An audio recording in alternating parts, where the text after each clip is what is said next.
Bismillahirrahmanirrahim. Assalamualaikum warahmatullahi wabarakatuh. Pertama-tama marilah kita panjatkan puji serta syukur kehadirat Allah Subhanahu wa taala yang telah memberikan kita nikmat kesehatan serta keselamatan sehingga kita bisa berdiskusi pada hari ini. Tak lupa juga sholawat serta salam semoga tetap tercurah limpahkan kepada junjungan kita Nabi besar Nabi Muhammad SAW.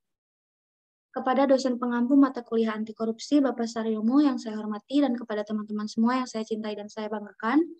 Pada kesempatan hari ini kami akan membahas mengenai pemberantas korupsi di tingkat internasional. Sebelumnya perkenalkan kami dari kelompok 2 yang beranggotakan Gandhi, Gilang Ramadan, Mutia, Tasya, Naila Ramadhani, dan Jalpa Putri, juga Rifki Paujal Gojali. Baik, langsung saja ke pembahasan materi yang pertama. Untuk materi yang pertama akan disampaikan oleh Saudari Naila, untuknya saya persilahkan. Baik, terima kasih kepada moderator yang telah memberikan saya sedikit waktu untuk menjelaskan sedikit materi. Yang pertama ada gerakan instrumen dan pengaturan hukum nasional dan internasional. Beberapa gerakan serta instrumen internasional dan multilateral untuk pencegahan dan pemberantasan korupsi diantaranya yang pertama ada Perserikatan Bangsa-Bangsa atau United Nations.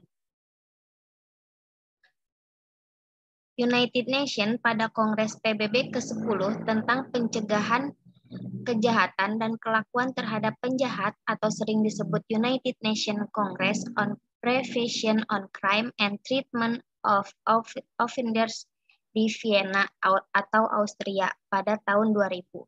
Isu mengenai korupsi ini menjadi topik pembahasan yang paling utama dalam introduksi di bawah tema International Cooperation in Combating Transnational Crime. New Challenge in the 21st Century. Dinyatakan pula bahwa tema korupsi ini telah lama menjadi prioritas pembahasan dalam resolusi 54/128 of 17 Desember 1999 di bawah judul Action Against Corruption.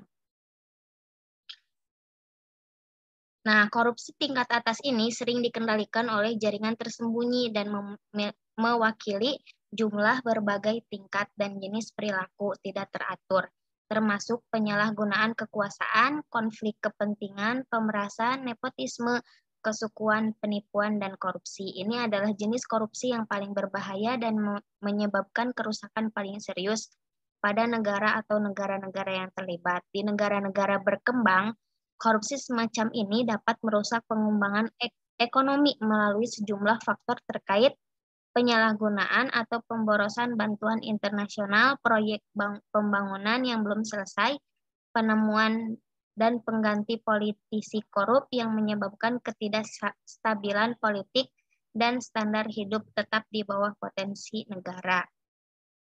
Yang kedua ada Bank Dunia atau World Bank.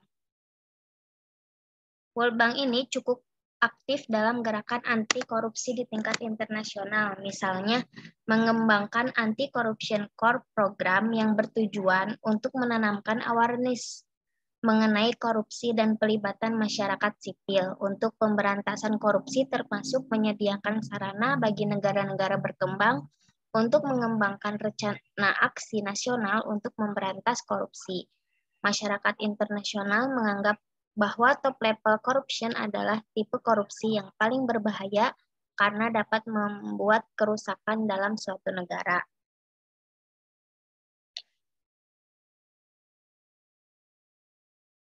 World Bank ini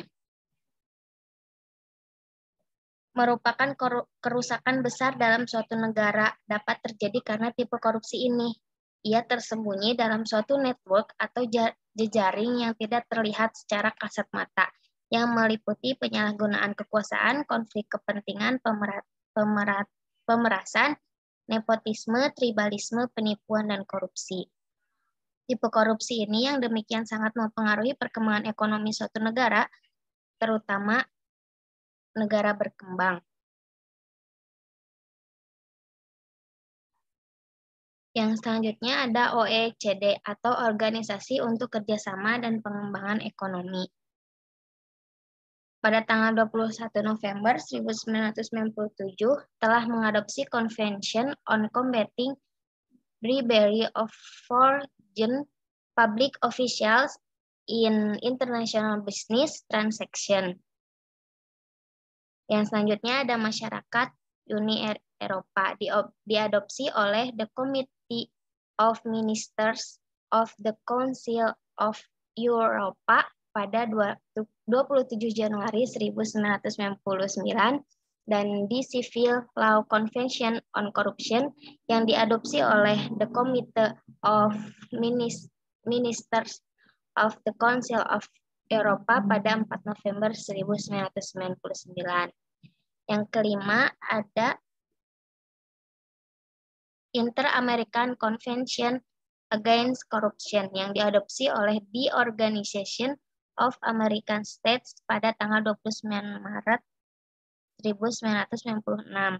Yang terakhir ada Konvensi Uni Afrika tentang mencegah dan combating corruption yang diadopsi oleh kepala negara dan pemerintah Afrika Union pada 12 Juli 2003. Sedikit penjelasan tentang masyarakat Uni Eropa. Uni Eropa diantaranya Convention on the Fight Against Corruption Involving Officials, Member States of the European Union yang diadopsi oleh Council of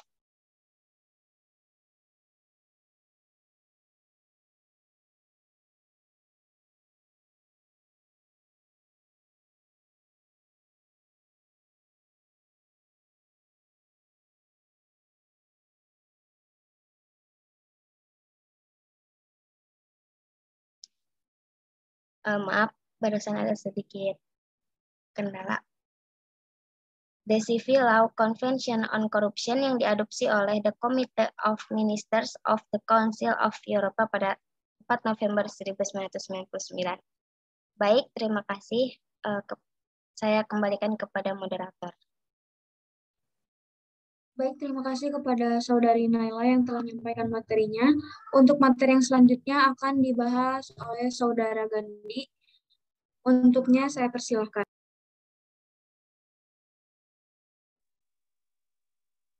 Terima kasih kepada moderator yang telah memberikan saya kesempatan untuk melanjutkan materinya.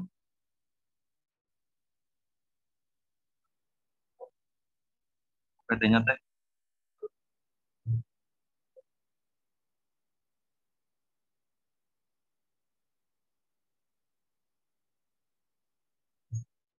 Baik, lanjut. Adapun beberapa instrumen hukum tingkat nasional terkini yang penting dalam rangka pencegahan dan pemberantasan korupsi adalah sebagai berikut. 1. TAP MPR nomor 8 MPR 1998 tentang penyelenggaraan negara yang bersih dan bebas korupsi, kolusi, dan nepotisme. Yang kedua, Undang-Undang Nomor 28 Tahun 1999 tentang penyelenggaraan negara yang bersih dan bebas korupsi, kolusi, dan nepotisme. Yang ketiga, Undang-Undang Nomor 31 Tahun 1999 tentang pemberantasan tindak pidana korupsi. Yang keempat, Undang-Undang Nomor 20 Tahun 2001 tentang perubahan atas Undang-Undang Nomor 31 Tahun 1999 tentang pemberantasan tindak pidana korupsi. Yang kelima, Undang-Undang Nomor 30 Tahun 2002 tentang Komisi Pemberantasan Tindak Pidana Korupsi. Yang keenam, Undang-Undang Nomor 7 Tahun 2006 tentang pengesahan UNCAC tahun 2003.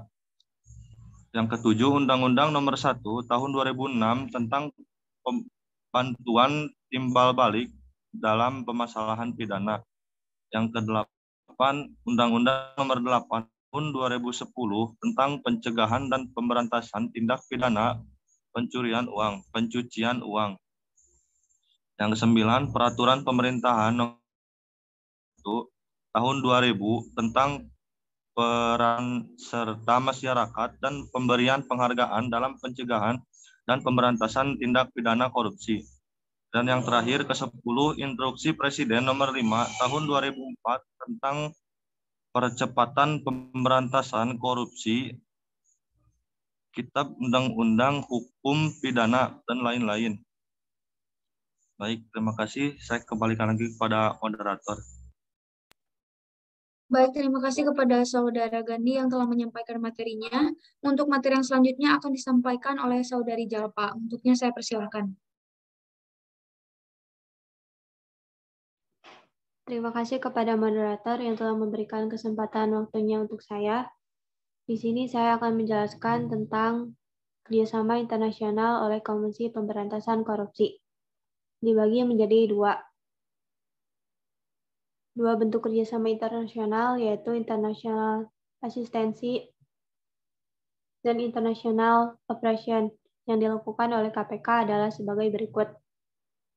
Satu adalah international asistensi, yang merupakan bagian dari kerjasama internasional, yang menjadi jembatan antara investigasi di tingkat nasional dan internasional, atau service hybrid between the systematic and oversized investigation, termasuk di dalamnya asset recovery. Kedua ada international cooperation yang dilakukan melalui law enforcement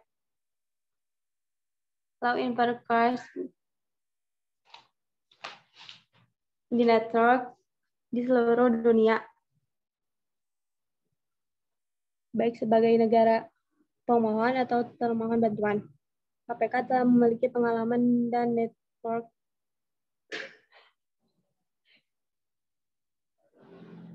dengan beberapa negara seperti USA, Australia, Kolombia, Singapura, Thailand, Malaysia, Brunei Darussalam, Vietnam, Kamboja, Hong Kong, China, Jepang, dan lain sebagainya. Baik, materi sudah saya sampaikan, saya kembalikan kepada moderator. Baik, terima kasih kepada Saudari Jalpa, yang telah menyampaikan materinya. Untuk materi yang selanjutnya akan disampaikan oleh Saudari Mutia. Untuknya saya persilahkan. Baik, terima kasih kepada moderator yang telah memberikan waktu kepada saya untuk menyampaikan materi tentang kendala pengembalian aset hasil tindak pidana korupsi transnasional. Pengembalian aset ini didefinisikan oleh Fleming pada tahun 2005, yaitu sebagai proses pelaku-pelaku kejahatan dicabut, dirampas, dan dihilangkan haknya dari hasil tindak pidana atau dari sarana tindak pidana. Dari definisi tersebut, hukum yang ke jalur pidana maupun jalur perdata. Yang ketiga yaitu melalui kedua jalur tersebut, aset hasil tindak pidana korupsi dilacak, dibekukan, dirampas, disita, diserahkan, dan dikembalikan kepada negara korban tindak pidana korupsi. Yang keempat yaitu pelacak, pembekuan, perampas, penyitaan, penyerahan, dan pengembalian dilakukan terhadap aset hasil tindak pidana korupsi yang ditempatkan di dalam maupun di luar negeri. Yang kelima yaitu ada sistem penegakan hukum dilakukan oleh negara korban tindak pidana korupsi yang dilaksanakan oleh institusi penegak hukum. Sistem ini bertujuan untuk diantaranya yang ke-1, mengembalikan kerugian negara korban tindak pidana korupsi yang ditimbulkan oleh pelaku tindak pidana korupsi. Yang kedua, untuk mencegah penggunaan atau pemanfaatan aset-aset tersebut sebagai alat atau sarana oleh pelaku tindak pidana korupsi untuk melakukan tindak pidana yang lainnya. Yang ketiga, yaitu memberikan efek jerak bagi pihak lain yang berikhtikat melakukan tindak pidana korupsi. Ini menurut dari Yanwar pada tahun 2007, halaman 104 sampai 105. Mungkin itu saja yang dapat saya sampaikan. Saya kembalikan lagi kepada moderator. Baik, terima kasih kepada Saudari Mutia yang telah menyampaikan materinya. Untuk materi yang selanjutnya akan disampaikan oleh Saudara Rifki. Untuknya saya persilahkan. Baik, terima kasih kepada moderator yang telah memberikan saya waktu untuk memaparkan sedikit materi. Sebelumnya saya meminta maaf jika penyampaian saya kurang dimengerti, mohon dimaklum. Baik, materi selanjutnya yang keempat, isu pengembalian aset ya. Isu pengembalian aset merupakan upaya paksa yang dilakukan oleh negara untuk merampas aset tindak pidana berdasarkan putusan pengadilan tanpa didasarkan pada penghukuman terhadap pelakunya. Nah, ini ada beberapa contoh pengembalian aset oleh pemerintah Indonesia. Adalah salah satunya adalah kasus Al-Waroq dan Rizvi. Yang pertama ada kasus polisi ya. Salah satu contoh pengembalian aset oleh pemerintah Indonesia adalah kasus Al-Waroq dan Rizvi, yaitu yang pertama kasus polisi. Hesham Tolaat Muhammad Basir Al-Waroq terdakwa 1 lahir di Kairo, Mesir pada tanggal 12 April 1958 dan Rofat Ali Rizvi yakni terdakwa 2 lahir di Pakistan pada tanggal 22 Oktober 1960. Pada tahun 2000, kisaran 2001 sampai 2008, bertempat di kantor Bank Senturi Invest Cooperation Internasional dan atau di kantor PT Bank Senturi Gedung Sentral Senayan 2, Jalan Asia Afrika nomor 8 Jakarta Pusat, melakukan turut serta melakukan secara melawan hukum memperkaya diri sendiri atau orang lain atau suatu koperasi atau suatu korporasi yang dapat merugikan keuangan negara atau perekonomian negara dengan cara melakukan transaksi pembelian, penempatan atau pertukaran surat-surat berharga valuta asing atau SSB falas Bank CIC. Sebagian surat berharga dimaksud merupakan surat berharga yang tergolong dalam structured produk yang tidak dimiliki peringkat, tidak memiliki harga pasar dan memberikan imbal hasil yang rendah, sehingga pada surat berharga jatuh tempo, Bank CIC tidak menerima dana secara tunai, melainkan justru membayar dengan saham perusahaan Global Opportunities Fund yang dimiliki terdakwa 2. Bank Pico dan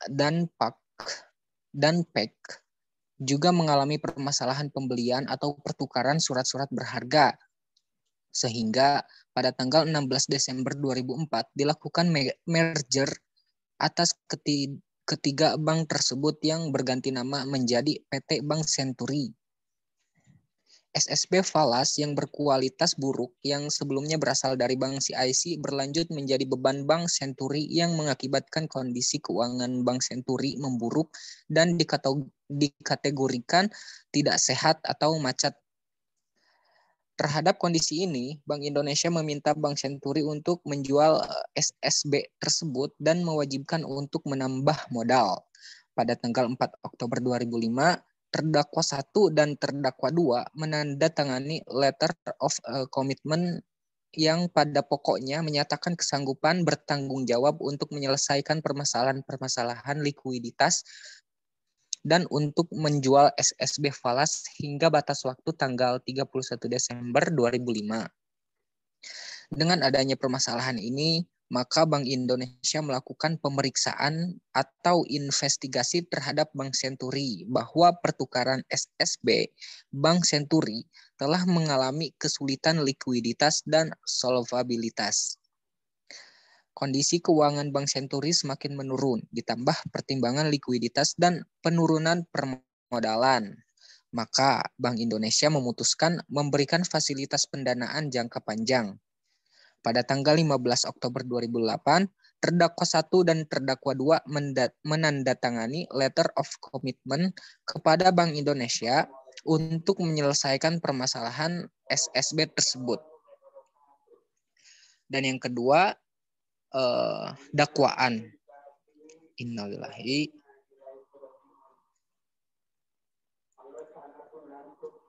Pasal 2 ayat 1, pasal 18 Undang-Undang nomor 20 tahun 2001 tentang perubahan atas Undang-Undang nomor 31 tahun 1999 tentang pemberantasan tindak pidana korupsi pasal 55 ayat 1 KUHP. Selanjutnya pasal 3 ayat 1 huruf G Undang-Undang nomor 25 tahun 2003 tentang perubahan atas Undang-Undang nomor 15 tahun 2002 tentang tindak pidana pencucian uang JO pasal 55 ayat 1 KUHP.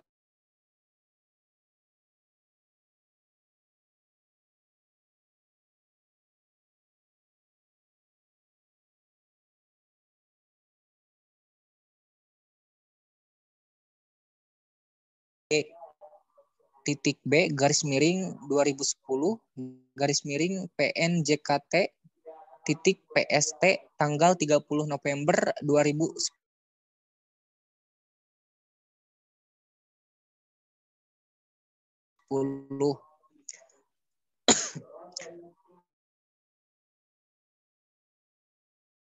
Yang berisi 2 yang diadili secara in absentia bersalah melakukan tindak pidana korupsi dan tindak pidana pencucian uang secara bersama-sama.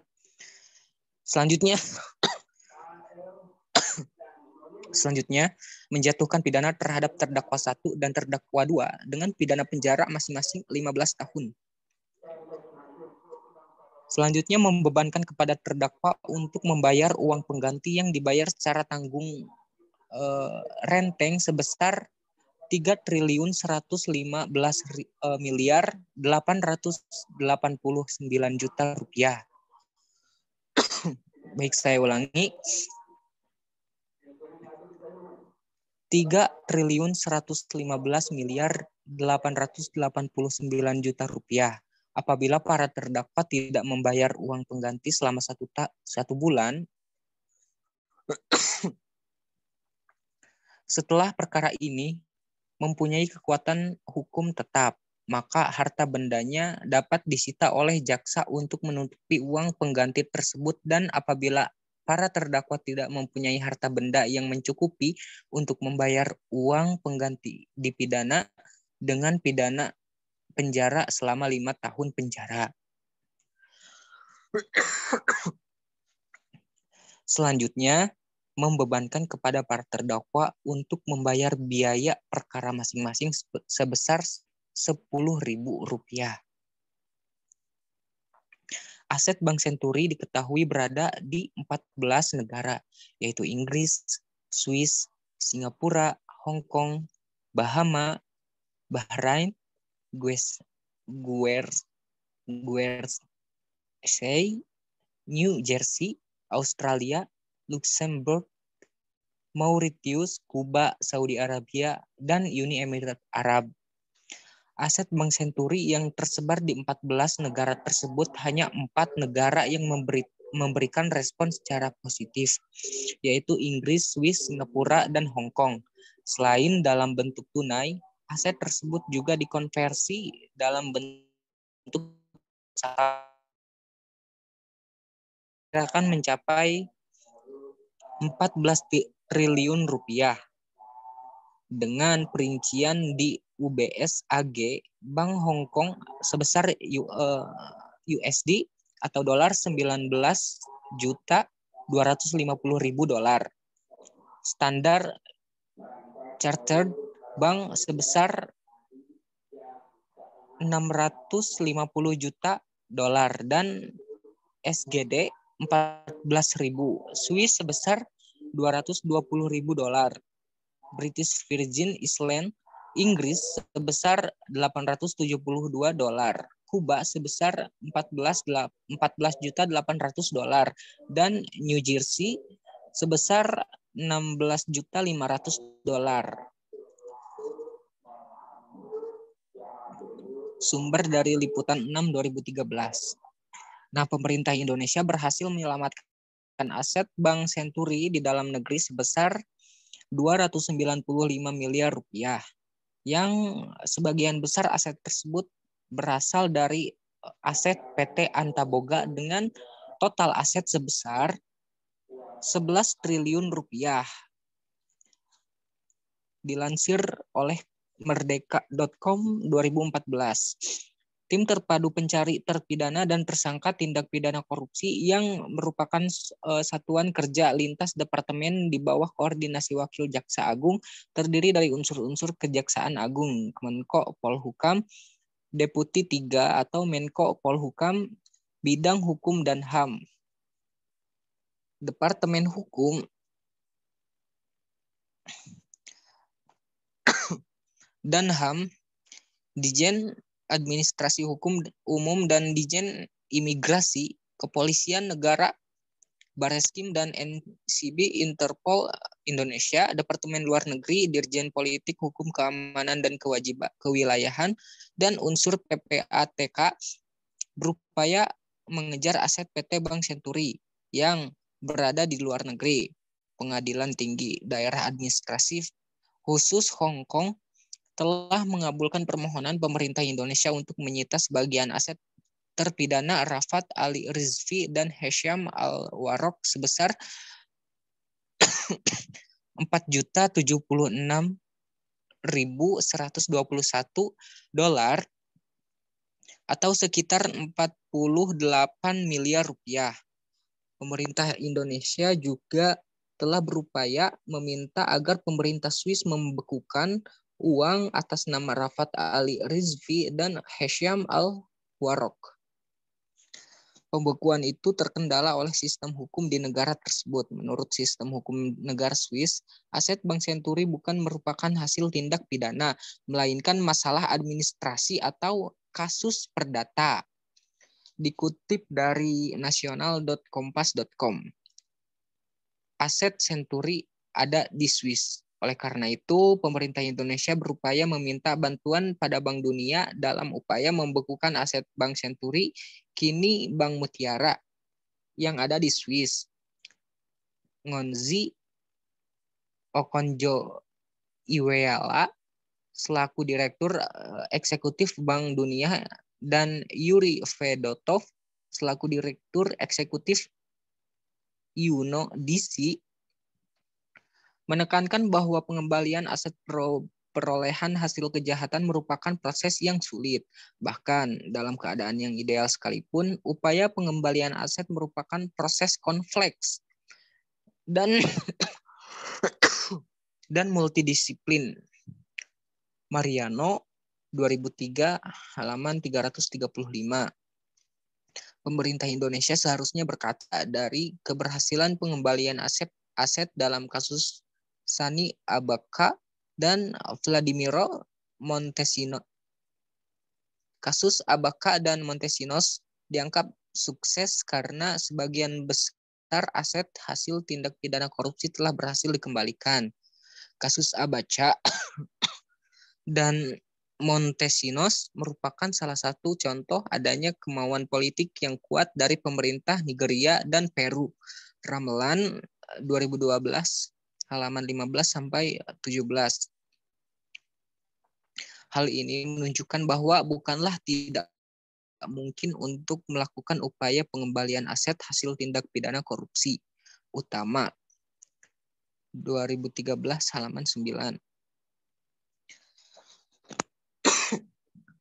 Baik, mungkin sekian materi yang dapat saya sampaikan sebelumnya, dan mohon maaf apabila saya kurang dimengerti untuk penyampaian materinya dikarenakan saya sedang batuk ya, mohon maaf. Dan saya serahkan kembali kepada moderator. Baik, terima kasih kepada Saudara Riki yang telah menyampaikan materinya. Untuk materi yang selanjutnya akan disampaikan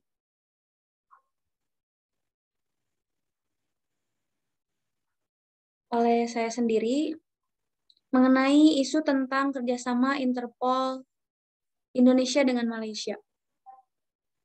International Crime Police Organization atau Interpol yang biasa disingkat ICVO merupakan salah satu organisasi internasional kedua terbesar di dunia setelah Perserikatan Bangsa-Bangsa yang beranggotakan 190 negara di dunia.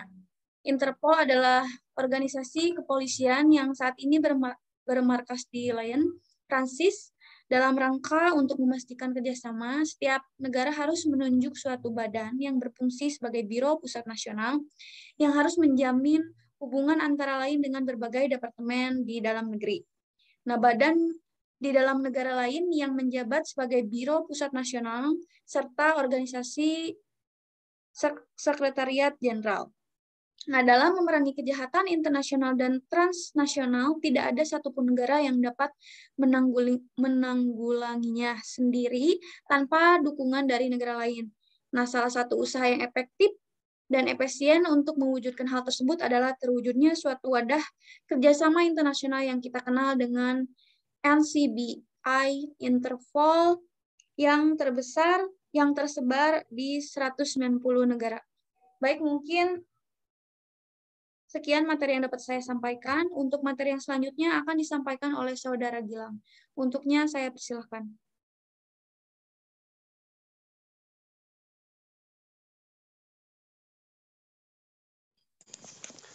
Baik, Assalamualaikum warahmatullahi wabarakatuh. Sebelumnya saya ucapkan terima kasih kepada moderator yang telah memberikan saya waktu untuk sedikit menjelaskan mengenai pengaturan dan eksistensi Interpol dalam hukum internasional.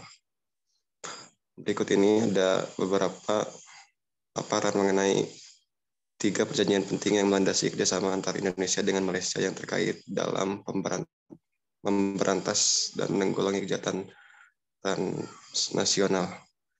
Di antaranya yang pertama ada perjanjian ekstradisi Republik Indonesia dengan Malaysia dalam Undang-Undang Nomor 9 Tahun 1974 tentang pengesahan perjanjian antara pemerintah Republik Indonesia dan pemerintah Malaysia mengenai ekstradisi.